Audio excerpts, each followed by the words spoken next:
Assalamualaikum dan salam sejahtera kepada semua pembaca berita politik semasa. Semoga hari-hari anda dalam keadaan baik dan sentiasa diberkati. Timbalan Presiden PKR, Rafizi Ramli mendedahkan satu lagi surat yang mendakwa kerajaan cuba memberikan kontrak bernilai berbilion ringgit kepada syarikat kroni. Surat berkenaan adalah berhubung projek naik taraf loji bagi kawasan tadahan pembetungan bernilai RM285 juta di Klang Selatan, bertarikh 27 Oktober. Rafizi berkata projek itu diluluskan 17 hari selepas Parlimen dibubarkan pada 10 Oktober. Surat itu didakwa daripada bahagian perolehan kerajaan kepada Ketua Setiausaha Kementerian Alam Sekitar dan Air KASA. Ia menyatakan bahawa Kementerian Kewangan telah meluluskan projek berkenaan kepada syarikat sama yang terlibat dalam dua lagi projek tebatan banjir oleh KASA bernilai RM285,334,744.40 sen. Surat ini mengesahkan bahawa ada projek yang diluluskan oleh Menteri-Menteri BN dan PN selepas Parlimen dibubarkan yang secara jelas melanggar undang-undang, kata Rafizi dalam sidang media di Ibu Pejabat PKR hari ini. Malaysia kini telah beberapa kali menghubungi syarikat itu untuk mendapatkan maklum balas mereka, tetapi tidak berjaya setakat ini. Rafizi sebelum ini menyifatkan syarikat tersebut sebagai syarikat kroni UMNO. Dia juga sebelum ini mendakwa syarikat itu turut dianugerahkan dua kontrak secara runding terus bagi projek tebatan banjir daripada KASA bernilai RM578.6 juta dan RM2 bilion. Rafizi berkata dengan surat terbaru ini bermakna Menteri Sementara KASA, Tuan Ibrahim Tuan Man dan Menteri Kewangan, Tengku Zafrul Abdul Aziz tidak lagi boleh menafikan terdapat projek yang diluluskan selepas Parlimen dibubarkan. Dia juga mengingatkan bahawa mereka tidak boleh berselindung di sebalik ulasan pentadbiran dengan mengatakan surat setuju terima belum dikeluarkan kepada syarikat itu dan Tuan Ibrahim tidak boleh mendakwa tidak mengetahui perkara itu.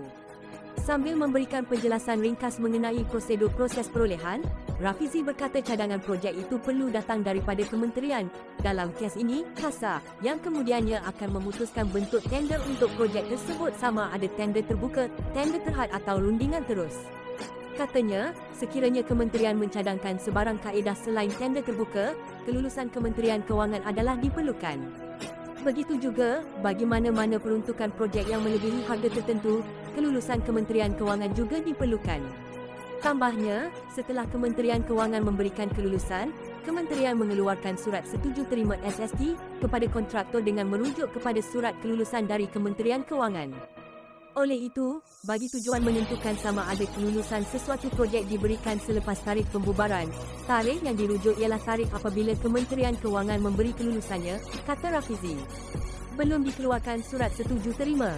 Katanya, setakat ini, projek-projek yang telah diluluskan ini masih belum dikeluarkan surat setuju terima SST kepada syarikat berkenaan susulan pendedahannya, yang bermakna projek-projek itu telah diluluskan tetapi kerja-kerja tidak dapat dimulakan. Rafizi kemudian mempersoalkan apakah projek itu diluluskan secara tergesa-gesa untuk mengumpul dana pilihan raya umum ke-15. Selain itu, katanya, Tuan Ibrahim dan Tengku Zafrul perlu menjawab beberapa persoalan. Katanya, kedua-dua menteri itu perlu menjelaskan apa hubungan mereka dengan syarikat tersebut sehingga sanggup memberikan kontrak besar bernilai kira-kira RM5 bilion kepada sebuah syarikat bermasalah. Selain itu, katanya, mereka juga perlu menjelaskan apakah benar kos bagi ketiga-tiga projek itu boleh dijimatkan sehingga RM150 juta melalui tender terbuka seperti yang dianggarkan penjawat awam yang memberikan maklumat tersebut. Rafizi berkata monopoli projek-projek besar oleh sebuah syarikat menyebabkan kerajaan tidak mendapat harga yang terbaik berbanding jika diadakan secara tender terbuka. Saya ingin mengingatkan pengundi-pengundi bahawa projek-projek ini belum dikeluarkan surat setuju terima SST hanya apabila saya mendedahkan kepincangan dalam proses perolehan.